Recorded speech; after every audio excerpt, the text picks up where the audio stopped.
आइए आज हम बात करते हैं हाइड्रोनेफ्रोसिस की। तो देखिए हाइड्रोनेफ्रोसिस हमको नाम से पता चल रहा है कि यहाँ पे हमको जो किडनी होगी इसमें वाटर देखने को मिलेगा, यानी किडनी की साइज जो होगी ये बड़ी हो जाएगी। ठीक, तो ये देखिए हमारी नॉर्मल किडनी होती है और नॉर्मल किडनी क्या है कि यहाँ से यूरिन का फॉर्मेशन होता है और यूरेटर के थ्रू ये चला जाता है ब्लैडर में।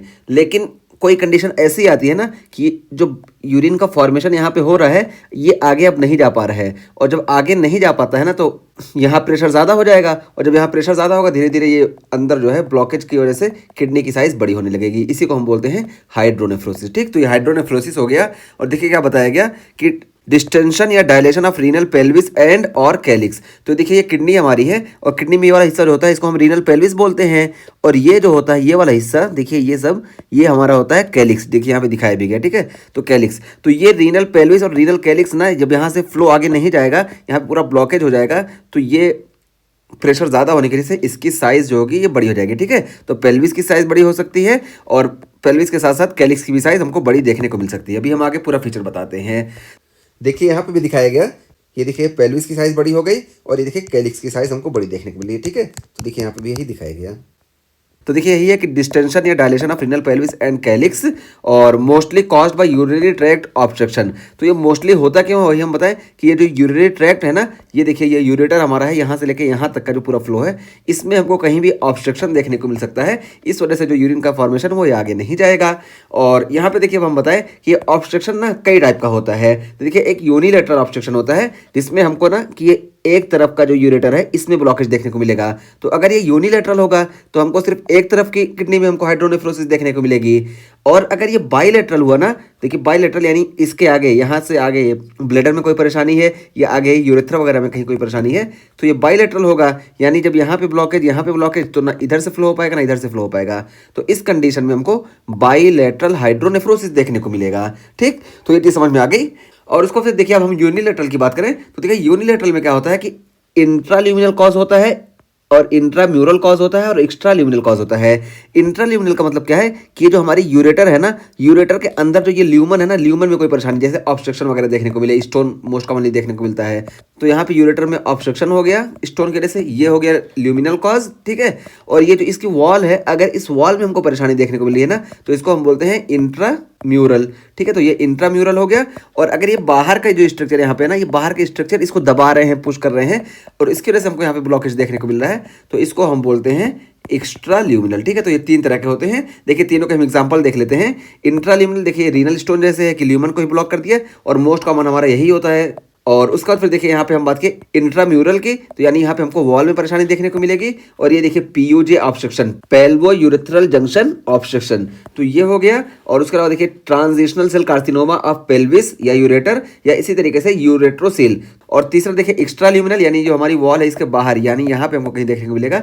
तो ये देखिए इतने सारे हम कॉज बता दिए। जैसे एबरेंट रीनल वेसल्स है, तो एबरेंट रीनल वेसल्स हम बता दें, ये देखिए ये एबरेंट होती है कि देखिए हमारी रीनल आर्टरी जो है मेन तो ये है, लेकिन ये एबरेंट आर्टरी जाके ये किडनी को सप्लाई करने लगी, और जब एबरेंट जाती है तो यहाँ पे देखिए ये इसको ब्लॉक कर देती हैं। ठीक है, कभी कभी तो यही है कि एबरेंट रीनल वेसल भी ये यूरिन के आउटफ्लो में ब्लॉकेज करती हैं, इस वजह से ये भी हाइड्रोनेफ्रोसिस कॉज कराती हैं। और देखिए uterine cancer, CA cervix, CA colon, CA prostate, CA rectum, ये सारी चीज़ें हैं।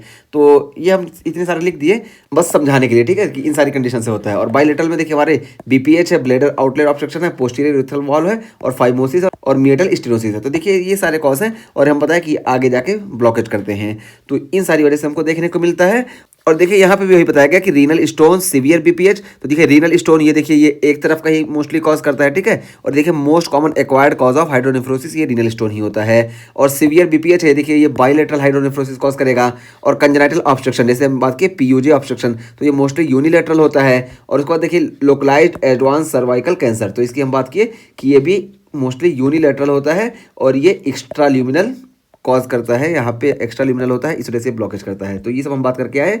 और देखिए इंजरी टू यूरेटर, अब यूरेटर में कोई इंजरी हो जा रही है उसकी वजह से फाइब्रोसिस वगैरह देखने को मिलेगी, इस वजह से भी हमको जो है हाइड्रोनेफ्रोसिस देखने को मिलेगा। और देखिए other causes include retroperitoneal fibrosis, vesico ureteral reflux, तो वसाइको यूरेट्रल रिफ्लेक्स या रेट्रोपेट्रोनियल फाइब्रोसिस, तो सारी जितनी भी कंडीशन है ना, सब में देखिए हमको यही यूरिन का फ्लो नहीं देखने को मिल पाता है, और जब यूरिन का फ्लो नहीं होगा इस वजह से हमको हाइड्रोनेफ्रोसिस देखने को मिलेगा। तो सारे कॉज यही हैं, ठीक। तो यहाँ पे भी वही बताया, यहाँ पे भी वही बताया गया। और उसके बाद फिर अब हम बात करते हैं, देखिए बताया गया dilations occur proximal to site of pathology. जाहिर सी बात है कि मान लो हमको ऑब्स्ट्रक्शन यहाँ पे देखने को मिल रहा है, तो इसके ऊपर ना हमको डायलेशन देखने को मिलेगा, नीचे डायलेशन देखने को नहीं मिलेगा। यहाँ पे जहाँ पे भी हमको ऑब्स्ट्रक्शन देखने को मिल रहा है उसके ऊपर ही हमको डायलेशन देखने को मिलेगा, ठीक है। तो यही इस लाइन में बताया गया। और उसके बाद फिर देखिए serum creatinine becomes elevated if obstruction is bilateral और if patient has an obstructed solitary kidney, ठीक। तो यहाँ पे देखिए क्या है कि अगर यूनिलेटरल हमको ऑब्स्ट्रक्शन देखने को मिल रहा है ना, तो हमको सीरम क्रेटिनिन नॉर्मल देखने को मिलेगा। क्यों? क्योंकि दूसरी तरफ की किडनी जो होगी ये अपना काम करेगी और यहाँ से जो है सीरम क्रेटिनिन बराबर रहेगा और हमको कोई परेशानी सीरम क्रेटिनिन में नहीं देखने को मिलेगी। लेकिन यहाँ पे क्या है कि अगर हमको बाइलेटरल हाइड्रोनेफ्रोसिस देखने को मिला है ना, तो बाइलेटरल हाइड्रोनेफ्रोसिस यानी ब्लॉकेज यहाँ कहीं है या दोनों यूरेटर ब्लॉक है, तो कोई भी किडनी अब इस टाइम पे काम नहीं कर पाएगी। इस वजह से सीरम क्रेटिनिन जो होगा ये एलिवेट हो जाएगा। तो वही है कि serum creatinine become elevated if obstruction is bilateral और patient has an obstructed solitary kidney. और देखिए अगर सॉलिटेटरी किडनी है, और सॉलिटेटरी किडनी क्या होता है कि एक ही किडनी होती है। अब ये सॉलिटेटरी किडनी है और जब एक ही है तो जब ये ऑब्स्ट्रक्ट जाएगी तो यहाँ पे क्रेटिनिन का लेवल तो हाई देखने को मिलेगा ही, ठीक। तो देखिए जैसे समझिए कि वाली किडनी है ही नहीं, ये किडनी सिर्फ है। अब यहाँ पे जब स्टेनोसिस वगैरह देखने को मिला, यहाँ पे ब्लॉकेज देखने को मिला, तो अब ये भी किडनी काम नहीं कर रही है, और जब ये काम नहीं करेगी क्रिएटिनिन का लेवल हमको हाई देखने को मिलेगा। यही यहाँ बताया गया कि अगर दोनों किडनी है तो दोनों का ब्लॉकेज होना जरूरी है, यानी दोनों में हाइड्रोनेफ्रोसिस होना जरूरी है। और अगर एक ही किडनी है तो एक ही में हाइड्रोनेफ्रोसिस हो गई, तब भी हमको सीरम क्रिएटिनिन का लेवल हाई देखने को मिलेगा। और उसके बाद फिर देखिए बताया गया कि lead to compression and possible atrophy of renal cortex and medulla. तो देखिए अब यहाँ पे जब ये बहुत देर तक रहेगा ना, हाइड्रोनेफ्रोसिस बहुत ज़्यादा टाइम तक रहेगी, तो क्या देखने को मिलेगा कि यहाँ पे जो ये मेडुला और कॉर्टेक्स है ना किडनी का, ये देखिए ये मेडुला और ये कॉर्टेक्स, ये मेडुला और कॉर्टेक्स इसकी एट्रॉफी देखने को मिलेगी, क्योंकि यहाँ पे ये काम नहीं करेगी। किडनी जब काम नहीं करेगी धीरे धीरे प्रेशर बढ़ता जाएगा और यहाँ पे एट्रॉफी देखने को मिलेगी, मेडुला की भी और कॉर्टेक्स की भी। तो यही चीज़ यहाँ पे बताई गई, ठीक। तो ये हमारा हाइड्रोनेफ्रोसिस का टॉपिक कंप्लीट हो गया। इसमें हम बता दिए कि यहाँ पे सिर्फ प्रेशर बढ़ने की वजह से फ्लो नहीं हो पाता है, इस वजह से किडनी की साइज बढ़ी जाती है। इसके कई सारे कॉज होते हैं, हम बता दिए। बस अगर क्लासीफाई वैसे एक बार फिर से करें तो यूनिलेटरल कॉज हो सकता है या हो सकता है बाइलेटरल कॉज हो। यूनिलेटरल में बताया कि इंट्राल्यूमिनल होता है कि ल्यूमन के अंदर ब्लॉकेज हो, और मोस्ट कॉमन ये हमारा रीनल स्टोन होता है, और इंट्राम्यूरल होता है, और ये एक्स्ट्रा ल्यूमिनल होता है जो बाहर से प्रेस करते हैं। तो ये सारे हम बात किए, तो ये इसके कॉज हो गए। और उसके बाद फिर यहाँ पे देखिए कि जब ये बहुत ज़्यादा टाइम तक रहेगा तो हमको एट्रॉफी देखने को मिलेगी इसकी मेडुला की और कॉर्टेक्स की, ये चीज़ हो गई। और यहाँ पे देखिए अब हम बताएं हमारे दो किडनी है, अब इस दो किडनी में से कौन सी अच्छा काम कर रही है, किसमें कितना फंक्शन बचा है, ये सब हम चेक करने के लिए ना यहाँ पे हम मैग 3 स्कैन का इस्तेमाल करते हैं। और मैग 3 स्कैन से हमको पता चल जाता है कि किस किडनी का कितना जीएफआर है, ठीक है। मान लो हमको जीएफआर यहाँ पे 70 देखने को मिल रहा है, तो हम पता कर लेंगे कि इससे 30% का कंट्रीब्यूशन है, इससे 70% कंट्रीब्यूशन है, या किससे कितना कंट्रीब्यूशन है। तो मैग 3 से हम कंट्रीब्यूशन हम एसेस कर लेते हैं। और उसके बाद फिर हम ट्रीटमेंट की बात अगर करते हैं ना, तो सबसे पहले हमारे लिए ज़रूरी है कि ये जो ऑब्स्ट्रक्शन हुआ है इस ऑब्स्ट्रक्शन को ख़त्म करेंगे, ऑब्स्ट्रक्शन को ख़त्म करेंगे।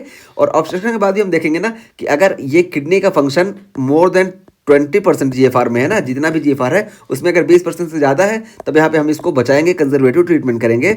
और अगर 10% से कम इसका फंक्शन रहता है ना, तो यहाँ पे हम सीधा सर्जिकली इस किडनी को रिमूव कर देते हैं, ठीक है। तो अगर हाइड्रोनेफ्रोसिस हो रही है एक किडनी में, तो हम चेक करेंगे कि इसका फंक्शन कितना है। जीएफआर में अगर ये 20% से ज़्यादा अपना रोल प्ले कर रही है दोनों किडनी का मिला के, तो इसको हम सेव करेंगे। और अगर ये 10% से कम अगर अपना रोल प्ले कर रही है, तो इसको जो है हम रिमूव करके निकाल देंगे, ठीक है।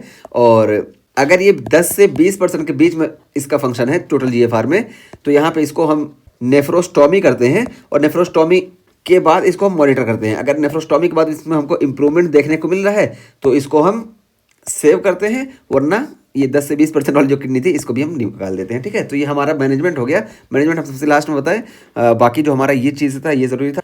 और मैनेजमेंट हम इसलिए बता दिया कि कई जगह इस्तेमाल किया जाता है कि कितना परसेंट अगर जीएफआर है दोनों में से तो इसको हम सेव करेंगे और कितने पे हम इसको रिमूव करेंगे। इस वजह से ये वाला हम कॉन्सेप्ट बता दिए, ठीक है। एक बार फिर से देखिए कि अगर जो टोटल जीएफआर है, टोटल जीएफआर में से मोर देन 20% कंट्रीब्यूशन ये हाइड्रोनेफ्रोसिस वाली किडनी का है, तब तो यहाँ पे हम इसको सेव कर लेंगे, ठीक है।